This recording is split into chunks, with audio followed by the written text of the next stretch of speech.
construir un país. Pero quizás hay muchas fórmulas, muchas asignaturas y muchas técnicas que de repente fallan cuando hablamos de educación, cuando hablamos de la etapa colegial de nuestros niños, y no solamente en Chile, sino que también en el extranjero. Y para eso vamos a estar hablando de un encuentro que ocurrió el sábado pasado, 11 de octubre, en el Colegio Villa María, de parte de la Fundación Aptus, porque estamos hablando de Researched, el mayor encuentro educativo, de la mano del gerente general, que lo tengo acá sentado a mi lado, Rodrigo López. ¿Cómo estás tú, Rodrigo? Muy bien, y tú, un gusto estar acá contigo. No, gracias haber aceptado la invitación y venir acá sintonizados, porque no hay nada más importante que la educación. De hecho, uno cuando tiene hijos dice, no, yo lo único que quiero dejarles a mis hijos es una buena educación para que sea un gran ser humano. Pero cuando nos detenemos en esa sentencia, uno dice, pero bueno, ¿qué es una buena educación? ¿Cómo le entregamos una buena educación? ¿Están los profesores hoy día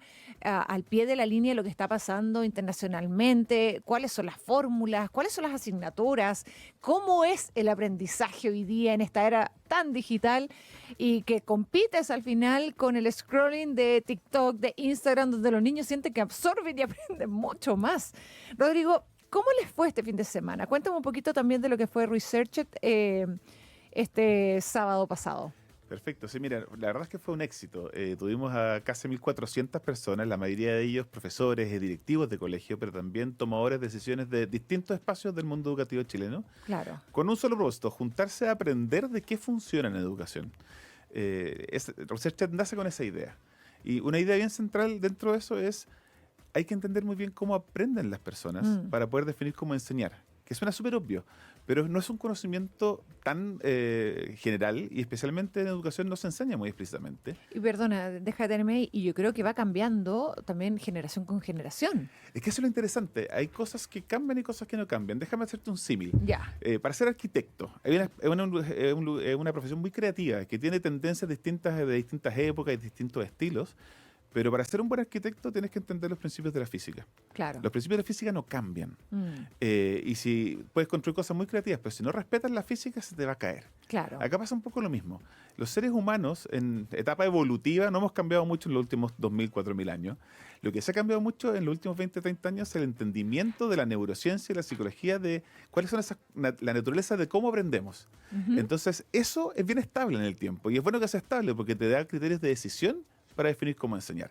Pero eso no se sabe mucho en educación hoy día. Y esta conferencia busca solucionar eso. Entender de neurociencia, psicología cognitiva, de cómo aprendemos, y a partir de eso, conectado con lo que está pasando en el mundo cultural, cuáles son las mejores estrategias para enseñar. Oye, Rodrigo, claro, me haces volver a mi infancia, cuando nos sentaban, y sigue existiendo, de hecho, el otro día, no sé dónde leí una columna, pero puede haber sido en el Mercurio, hace mucho tiempo atrás, donde salía, ¿hasta cuándo seguimos educando a nuestros niños un pupitre atrás del otro? Y donde toman una distancia de los profesores y donde tienen que ir repitiendo las cosas para ir aprendiendo. O sea, hemos estado acá, sobre todo en nuestro país, poco actualizados, porque seguimos viendo que esa metodología en muchos colegios y escuelas todavía se aplica. Y yo tengo mi hija en un colegio internacional y nunca he tenido un pupitre. Siempre han tenido como áreas de aprendizaje. Después aparecieron los colegios Montessori, Waldorf y todo lo demás, que tú ves que los niños igual aprenden jugando, haciendo cosas diferentes. Yo me acuerdo que aprendía como leyendo un libro, matemática. Yo decía, pero ¿por qué lee el libro si tiene que hacer cálculos? Tiene que llenar esa hoja de números. Y ella leía una historia. No sé, ¿qué está pasando? ¿Cómo ha sido también el periodo de aprendizaje acá en Chile con respecto a nuestros niños? Bueno, justamente lo interesante de tener estos principios es entender qué es lo que hay que rescatar y qué es lo que hay que transformar. Porque pensar que hay que eliminarlo todo o mantenerlo todo es en ambos extremos dogmático. Claro. Y la pregunta es entonces, ¿qué criterios podemos tener para poder definir qué es lo que hay que modificar y qué hay que retener? Y estos principios son súper claves. Y te doy un ejemplo. Para muchos efectos es muy útil y relevante tener los pupitres ordenados hacia adelante y tener repetición. Y puedo darte un par de ejemplos de eso. Pero, sobre todo por las tablas. O sea, Claro. por un montón de cosas. Sí. Porque, por ejemplo, una vez que entendemos cómo aprendemos, te doy un ejemplo.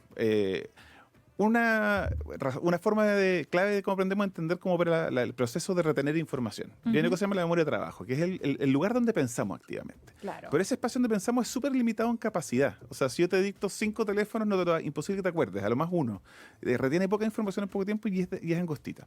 Y esa memoria de trabajo es la atención la que le dice en qué concentrarse, porque todo lo que está pasando acá, hoy día, tú estás diciendo concentrarte en lo que estoy diciendo yo, pero Claro. estás concentrado en otra cosa, es imposible que proceses esa información.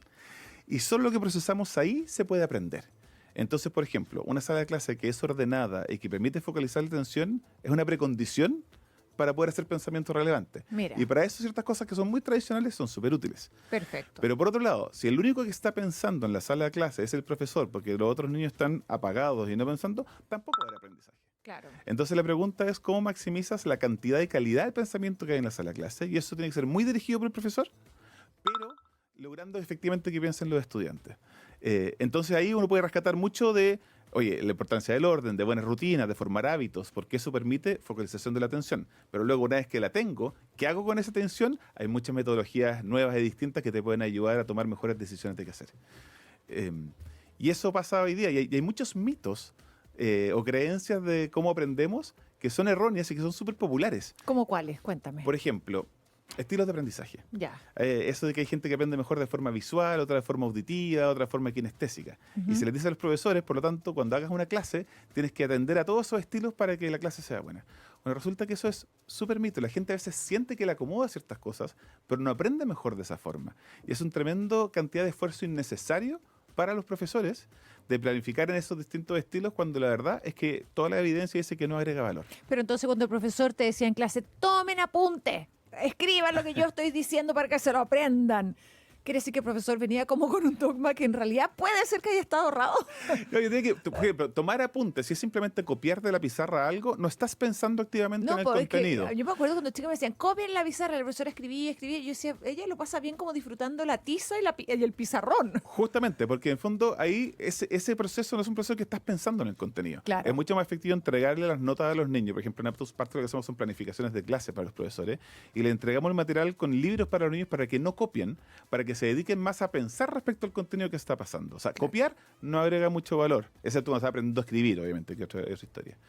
Pero discutir respecto a lo que estamos pasando, o sea, el profesor que explique algo, lo explique primero, pero después hace preguntas y se discute respecto al tema, cómo se aplicaría, eso agrega mucho valor. Como que hacen que lo integren al final, como lo hagan propio. Justamente. Entonces, por ejemplo, ese es un mito. Otro mito que tal vez le suena a la audiencia es que hoy día todo el conocimiento ya está en Google, ahora con la inteligencia artificial, así que lo que tenemos que hacer Claro, es... ya no necesitamos del rincón del vago. No necesitamos conocimiento porque lo que hay que desarrollar son habilidades, porque el conocimiento ya está disponible. Eso es un súper mito porque no entiende cómo funcionan las habilidades del pensamiento. Y la neuroplastía también de un niño, porque necesita... Claro, el conocimiento no es solamente memorizar y saber la fecha y cuándo fue, no sé, el descubrimiento de América. Uno necesita aprender, es como un aprendizaje crítico Claro, de... pero es un prerequisito. Si no Ya. tienes eso memorizado, no puedes pensar. Y esa es la parte interesante, porque en el fondo el conocimiento memorizado es una condición necesaria y no suficiente. Pero sin eso no puedes pensar. Déjame darte un ejemplo para... Perfecto. Te voy a hacer una prueba en vivo de comprensión lectora. Ah, ya. Ya, este es un texto y tienes que hacer una inferencia, que es una habilidad de pensamiento. Mira, el lunes viene mi jefe a comer a la casa, así que prefiero no estrenar mi parrilla nueva. Perfecto. La pregunta de inferencia sería, ¿por qué el personaje no querrá estrenar su parrilla? No hay una sola respuesta correcta, pero dame una hipótesis razonable. Porque le cae pésimo el jefe. ¿Ya? Porque se siente obligado, porque puede hacer frío afuera, entonces como hace frío dice no voy a estrenar la parrilla porque en realidad prefiero atenderlo adentro. No sé, hay millones de... Hay millones de hipótesis. Sí. Y la otra sea, oye, es nueva y no sé cómo ocuparla, no quiero meter la pata. Claro. Pero en el fondo, para cualquier respuesta No quiero mostrarle que soy inútil, que tengo que armarla. Exacto, de verdad, eso. O en verdad está nueva, no quiero ver que crea que tengo mucha plata porque quiero pedirles mejora Un de aumento de sueldo. sueldo, claro. Hay muchas hipótesis razonables, pero para cualquiera de esas hipótesis, hay muchas cosas que tú sabes que yo no te dije. ¿Sabes Claro. lo que es un jefe? ¿Sabes la convención social que el jefe venga a comer a la casa? ¿Sabe que parrilla es algo para cocinar? No te No, lo de hecho, me dije. pareció raro como el pituto de lograr que el jefe vaya a comer a la casa. Por ejemplo. Sí, ese empleado como uno de los viene, favoritos. no basta con que busques en Google qué es un jefe. No, pues, Tienes que claro. entender que hay una ceremonia social asociada al Obvio. hecho que venga el jefe. Y sabes que la parrilla es algo para cocinar. Y un montón de cosas.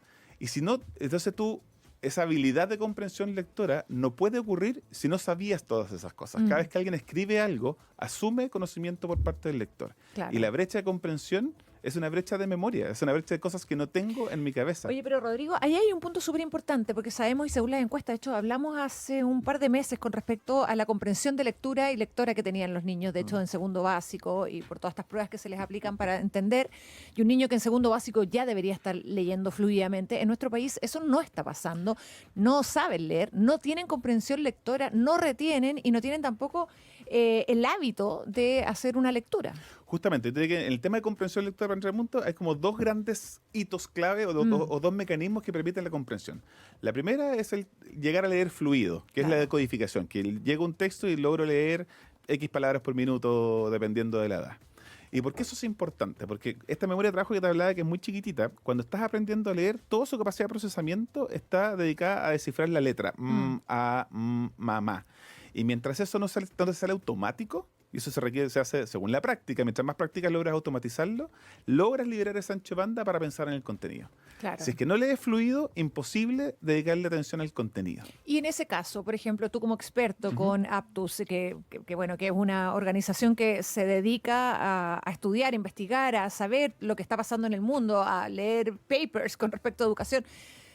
Consejo, por ejemplo, para una familia que se da cuenta que tiene un niño en segundo básico y que no lee lo suficientemente bien. Perfecto. Yo quiero dos consejos para colegio y para familia.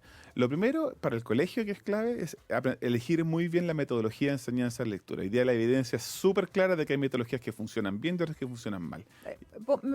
Sé más claro en ese ejemplo. Ya, ejemplo.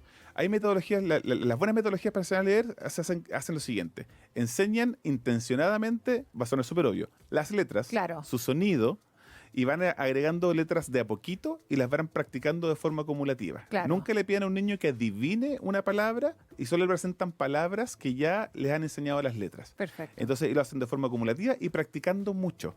Que suena como a fome, porque en el fondo la práctica, se puede hacer práctica entretenida, pero a veces hoy día los colegios, por tratar de no aburrir, lo exponen a textos que son más sofisticados de los que pueden leer y lo único que dan es frustración. Entonces, una metodología que enseña de forma ordenada, consecutiva las letras y cómo se juntan y se separan, que se llama una metodología de decodificación de enseñanza explícita, es clave. Perfecto. Entonces, para los papás, si su niño no lo está leyendo, ayúdenlo con el reconocimiento de las letras.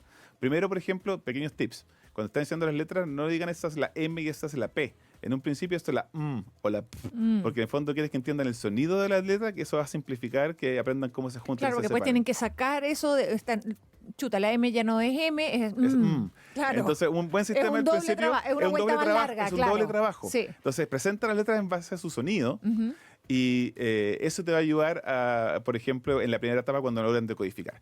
Luego de eso, lo más importante es que los niños practiquen lectura. Entonces, que los niños te lean un texto corto en la noche y conversarlo, pero en una primera etapa que aprendan a automatizar la lectura. Y ese es el primer punto. Y esa es la parte de la mecánica que te decía, que logren leer fluido, que eso es enseñar las letras y practicar lo suficiente hasta que sea automático y no tengas que pensar para reconocer letras. Claro. Pero pasado eso, y esa es la parte que es más contraintuitiva, después de eso toda la comprensión lectora depende o la gran mayoría, de cuán culto eres, cuánta cultura y conocimiento del mundo tienes. En el fondo, cuánto sabes de vocabulario y de mundo, como el ejemplo que te da de la comprensión del jefe y la parrilla. Claro. Si no sabes esa información, es imposible que comprendas el texto. Entonces, ¿cómo ayudas a los niños? Que ojalá leyendo en las noches textos distintos con ellos o teniendo en la casa libros que hablen de contenido distinto. O sea, Y que sean para su edad también. Que sean para su edad, pero que te amplíen el conocimiento del mundo. Porque muchas veces, con tal que lean, les damos unos cómics que pueden ser muy divertidos, pero no aprendes nada muy nuevo. Claro. Distintos como textos entretenidos pero científicos, el libro de los dinosaurios y que qué sé yo, algo con ciencia, con historia, de acuerdo a la edad, que sea motivante, pero que te permita que los niños vayan conociendo más del mundo en general. Claro, que vayan abriendo ahí su cabecita para poder absorber como con ansiedad lo que están leyendo para aprender. Justamente, porque aparte, otra característica de cómo aprendemos, que es crítica, es que nuestro cerebro no opera como un disco duro de un computador que tú llegues y le puedes cargar información solamente. Ay, que sería bueno eso. Sería súper como la de Matrix, así que últimamente más todavía ya. Aprender cuesta esfuerzo. Sí, pues. Pero una de las condiciones para aprender es que la información nueva que tienes la puedas conectar con algo que ya sabes. Si no sabes nada al respecto, es muy difícil que lo incorpores. Cuando está aprendiendo la idea de perro, el niño al principio ve esa cosa, pero después es un mamífero y 4 patas y pelo, y se va sofisticando la idea de perro hasta que logras tener un pensamiento cada vez más crítico respecto a perro. Claro, y a diferencia de la especie del perro y todo. Oye, hablemos de Aptus, esta organización sin fines de lucro dedicada a fortalecer la educación escolar en nuestro país. para promover esta enseñanza efectiva, eficiente, robusta también para los profesores y sobre todo para los alumnos. Cuéntame cómo están apoyando en Chile, cómo funciona también, que nos dedicamos a la educación y nos faltó lo más importante. Justo. Mira, lo primero es entender muy bien esto, qué funciona y qué no funciona. Claro. Porque si vas a promover formas de enseñar, hay que ser responsable de tenerlo muy claro. ¿Y de dónde aprendemos? Aprendemos de las escuelas más efectivas en sectores vulnerables en Chile, en Estados Unidos, en Inglaterra, en distintos lados. Aprendemos de cómo lo hacen y lo sistematizamos, lo codificamos. Y a partir de eso, con esas ideas, generamos dos formas de apoyar. Primero, como diseminar de forma amplia lo que hemos aprendido. Y ahí conferencias como ResearchEd, somos una editorial que publicamos libros, podcasts, infografías, redes sociales. O sea, ojalá que nos sigan todos los que quieran. Entregamos mucho material gratuito para ir comunicando lo que aprendemos. No somos la Coca-Cola que queremos esconder la receta. Claro. Lo que aprendemos queremos que todo el mundo lo sepa. Y nos dedicamos a compartirlo ampliamente. Pero por otro lado, ser profesor es súper complejo y ser líder escolar Y también. sobre todo hoy día, en esta sociedad donde los profesores como que antes eran autoridad y ahora como que en la sala de clase los niños hacen lo que quieren con los profesores. Total. Y ser profesor implica saber cómo manejar justamente la disciplina de una sala, pero Claro. también cómo enseñar y manejar el contenido. Y con muy poco tiempo. Piensa que un profe puede estar haciendo 25, 30 clases a la semana. El tiempo que tiene para preparar. Entonces, ¿qué hacemos en Aptus? Les damos las herramientas para que puedan hacer su trabajo Claro. de forma exitosa. Entonces, formación, asesorías, pero también material. Planificaciones de clase, programas de enseñanza o evaluaciones para que puedan ver los datos. O sea, el ecosistema para que puedan ser efectivos en su trabajo profesores y directivos escolares. Oye, y los pueden encontrar porque, pucha, me acaban de decir que se nos acabó el tiempo porque nos entretuvimos conversando todo tipo. Es que es un tema súper entretenido, de verdad, Rodrigo, como que me encantaría invitarte nuevamente porque yo siempre he dicho, uno como sociedad tiene que planificar y planificar más allá de los 4 años de un gobierno, sino que planificar cómo quieres amarte como sociedad de aquí a un plazo mucho más largo y extendido que puede ser, no sé, el 2050 en este caso. Pero es importante, la educación es la base, es el pilar social que nos arma como seres humanos. Rodrigo López, gerente general de Aptus. ¿Aptus tiene alguna página web Sí, donde nos pueden encontrar en aptus, con P, aptus.org como fundación. Perfecto. Y también tenemos varias redes sociales que si buscan Aptus nos van a encontrar. Muchas gracias, Rodrigo López, gerente general de Aptus aquí. Y era ResearchEd. Es que me lo pusieron junto y yo dije, bueno, es ResearchEd, este encuentro que fueron más de 1.400 personas el sábado pasado ahí a aprender, profesionales de la educación, a ver cuáles son las nuevas dinámicas y formaciones para la educación en nuestro país. Muchas gracias por acompañarme aquí en Muchísimas Sintonizados. gracias a ti. Que estés muy bien. Igual. Voy a saludar a nuestros auspiciadores hasta ahora.